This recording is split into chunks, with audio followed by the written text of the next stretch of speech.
If you've ever studied for hours only to forget everything the next day, you're not alone. For millions of students around the world, studying feels like pouring water into a leaky bucket. The harder they try, the faster the knowledge seems to slip away.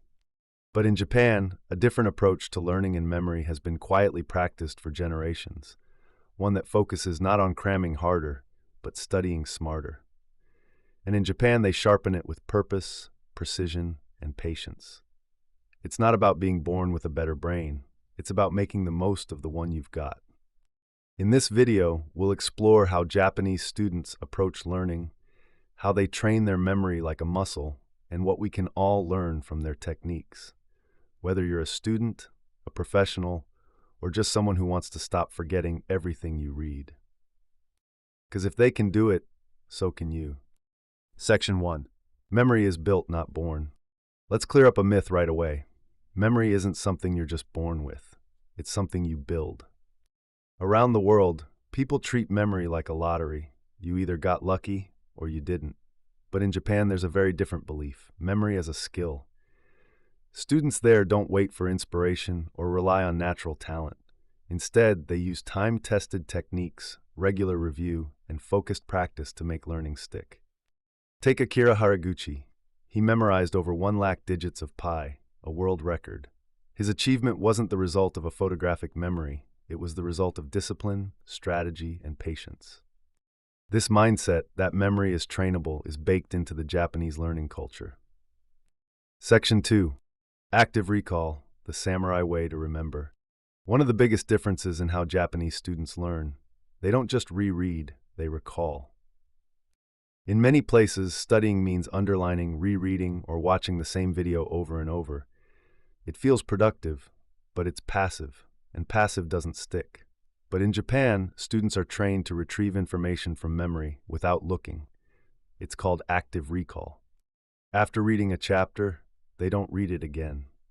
They close the book and try to write down or say everything they remember. Then they check what they missed and repeat. It's like training a muscle. The harder your brain works to remember, the stronger the memory becomes. In Japanese learning circles, this approach is called the samurai mindset: disciplined, direct, and powerful. Section 3. Spaced repetition, memory that lasts. The brain forgets on a schedule. It's called the forgetting curve, and it starts dropping off fast right after you learn something. But Japanese students don't let knowledge slip away. They fight forgetting with a simple, powerful method: spaced repetition. It works like this. Day 1, learn it. Day 2, review it. Day 4, review again. Day 7, another review. Then weekly, then monthly. Each review happens just before you forget. That's the sweet spot. And every time you review, the memory trace gets stronger. Some use apps, others just mark dates on paper. The tool doesn't matter, the timing does. Think of your memory like a plant. Water it regularly and it grows strong. Neglect it and it withers. Section 4. The power of consistency, Kumon and Kaizen. In Japan, 2 key principles shape the way students approach learning: Kumon and Kaizen. These methods prioritize steady, incremental improvement rather than intense, last-minute studying. The Kumon method is designed to break learning into small, daily lessons. Instead of overwhelming students with hours of study, it encourages gradual mastery by focusing on just a little each day. The objective is clear: fully grasp one concept before progressing to the next. Then there's Kaizen, a Japanese philosophy of continuous improvement. The idea is simple: aim to get 1% better every day rather than striving for instant mastery. When Kumon and Kaizen combine, learning becomes part of life, leading to significant progress without causing burnout. Section 5. Deep focus, training the brain to pay attention. Memory starts with attention. You can't retain what you never truly absorbed. Yet, many people study with distractions, giving only half their attention. The outcome? Knowledge enters but never stays, slipping away before it can take root. In Japan, students are taught to train their brains for focus. Same desk, same tools, same routine. Over time, this becomes a mental cue that primes the brain, telling that it's time to concentrate.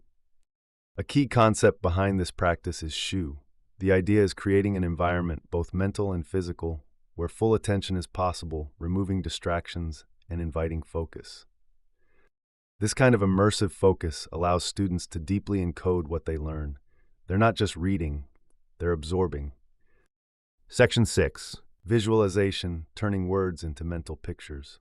One of the toughest parts of Japanese education. Kanji, thousands of complex characters, each packed with meaning. To remember them, Japanese students use a secret weapon, visualization. They turn abstract symbols into pictures or short stories. The brain remembers pictures and stories better than facts and lists. It's how we're wired. Take the character for rest. It's a combination of person and tree. So students imagine someone leaning against a tree, and suddenly it's not just a shape, it's a scene. This method isn't just for kanji.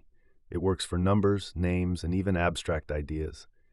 By turning information into pictures or stories, students create vivid, memorable connections. Mnemonics and memory palaces, ancient meets modern. Long before modern brain science, Japanese scholars used spatial encoding, a method that assigns information to specific locations, whether in the environment or even on the body itself. Today, Japanese memory athletes use updated versions of these ancient techniques, combining tradition with modern memory science. Here's how it works. Turn information into strange, exaggerated images. Place those images in a familiar space, your room, your house, even your body. Mentally walk through that space when you need to remember. This is known in the West as the method of loci or the Roman room, but the idea, it's universal. When you give information a place, your brain knows where to find it. Section 8. Making learning playful, games, stories, and rhythm. In Japan, learning isn't always serious. Sometimes the best memory training feels like play. Take shiritori, for example, a word game where each new word starts with the last syllable of the previous one. It boosts vocabulary and associative thinking. Chanting and recitation are also common.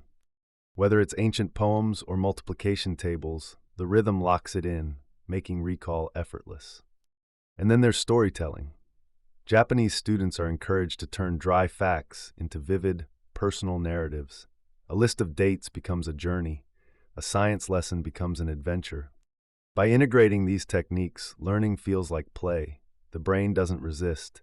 It actively participates, making knowledge stick more effectively. Section 9. Discipline, motivation, and the calm mind. When Akira Haraguchi memorized over 100,000 digits of pi, he didn't just memorize numbers. He pursued a deeper understanding of life itself. His practice wasn't powered by pressure, but on purpose. That's a common thread in Japanese learning culture. Discipline, yes, but also calm. Stress, noise, distraction, they all block memory. To counter this, students practice deep breathing, meditation, and noise reduction, creating an internal state that optimizes learning. And that's the final lesson from Japan. To remember efficiently, start by calming the mind and giving your learning a purpose. So here's the truth. Memory isn't magic, it's a method. And in Japan, students remember more not because they're gifted, but because they train smarter. They use tools like active recall, spaced repetition, visualization, and mental focus, not all at once, but consistently, with purpose. You don't need to do everything. Just try one technique today. Maybe it's reviewing with rhythm. Maybe it's turning facts into a story. Just start and do it well. Because your brain is trainable, just like theirs. So which technique will you try? Share in the comments below. And for another useful video to stay ahead in the game of life, watch this next.